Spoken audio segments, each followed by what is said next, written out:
Like much of the world, in the middle of 2020, I found myself trying out a few new hobbies. Being stuck at home will do that. And one of the things I tried was making my own bread. It was enjoyable, and I still do it once in a while. I made this loaf specifically for this video. Actually, I made two, but thankfully the backup loaf was the one that I forgot to spray the pan for. I ripped that little guy in half trying to get him out, but hey, you throw a little butter and honey on there or some blueberry preserves and it still tastes pretty good.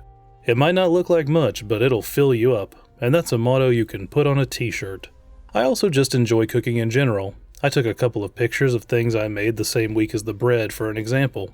I was pretty proud of my drumsticks and sweet onion chicken teriyaki wraps, but my wife made some pulled pork that blew those right out of the water. Experimenting with different recipes is fun, and of course, then you get to eat it. There's a special kind of satisfaction that comes when you're gnawing through the rind of something that you've made. Something that you put effort into rather than just picking it up off a shelf or having it brought to you. Even if the end result is still just bread, there is value in the process of doing the work yourself. Like most people in developed nations, I don't need to make my own bread. Even during the pandemic, I was lucky enough that things weren't quite that bad, though maybe I should have made a few extra loaves to use as toilet paper. I had bread on the counter already, a sad, dumpy, mass-produced loaf of carbohydrates and preservatives. It makes a sandwich that is good enough, and I think most of us have had to get used to food that's good enough. Monster Hunter Wilds isn't afraid to show us what we've lost. It has several feature-length cutscenes of joyous consumption that I have described as erotic despite being asked repeatedly to stop. But words won't do it justice. I'll just let you see what I mean. Welcome to our home. Thanks. Please, have a seat. Thank you so much again for your warm hospitality. It's the very least we can do. We hope you enjoy the meal we prepared.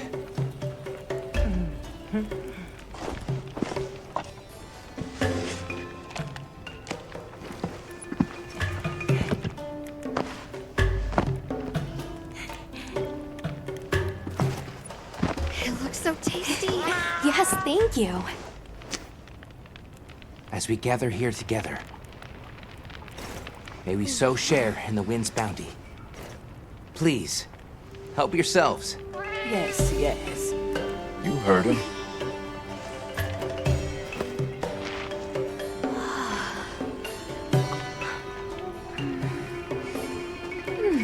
It's so fragrant. Do you use a special kind of flour? I don't know about special, but it pairs well with the beans.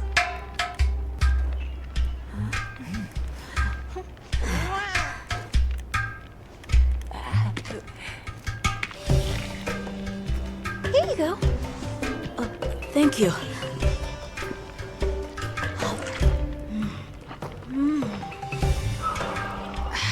Nothing like home cooking.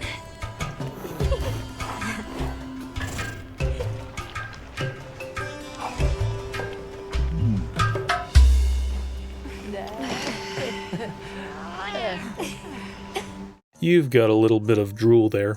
The scenes are wonderfully rendered, though I do miss the meowscular chef from World.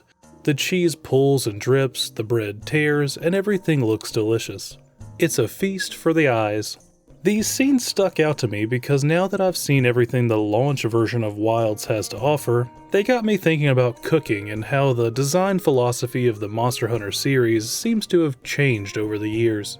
In the early games, you were cooking your own meals, but in Wilds, you're just eating, and it looks good, but for me, it wasn't as satisfying. If you've got time, I'd like to play with my food for a bit and tell you why. So let's talk about traditions. Back in my day, monsters were hunted on the PSP! Alone or on local Wi-Fi with your friends.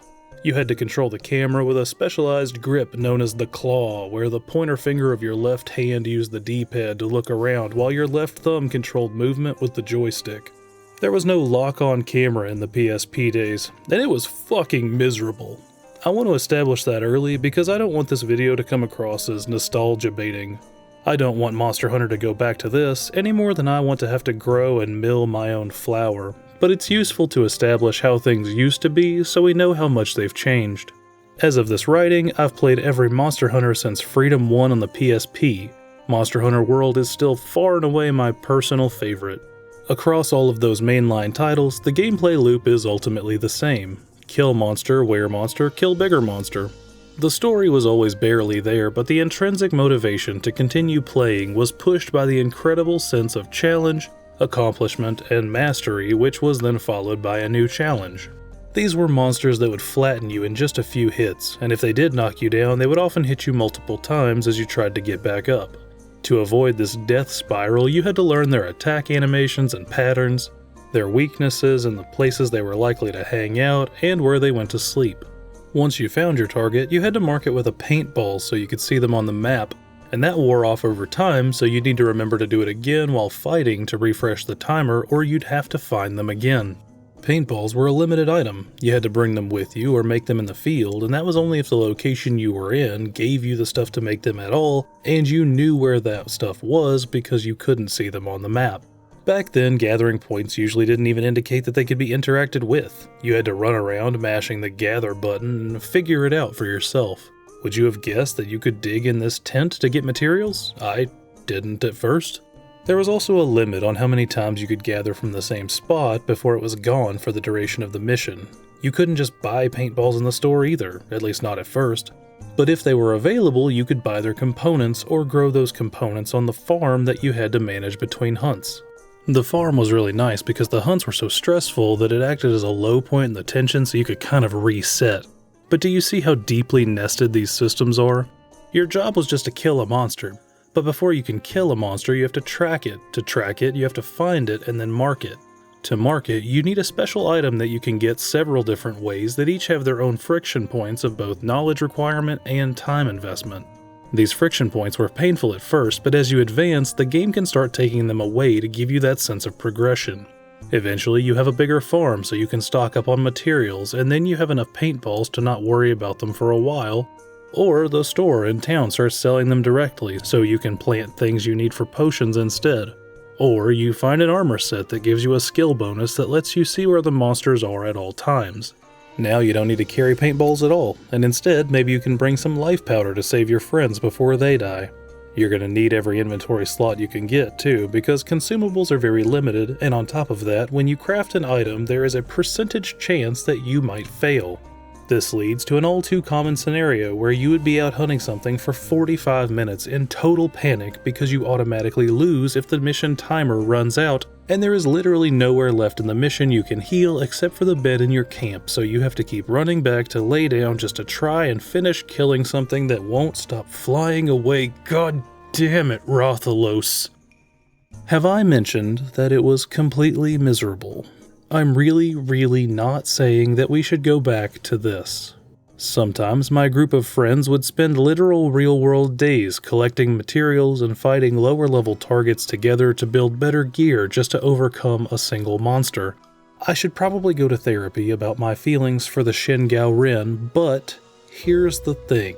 When you got that final hit in, and the mission complete message pops down, and you can finally get your carves, and do the stomp animation, or crouch in the monster's mouth and pretend you're taking a shit.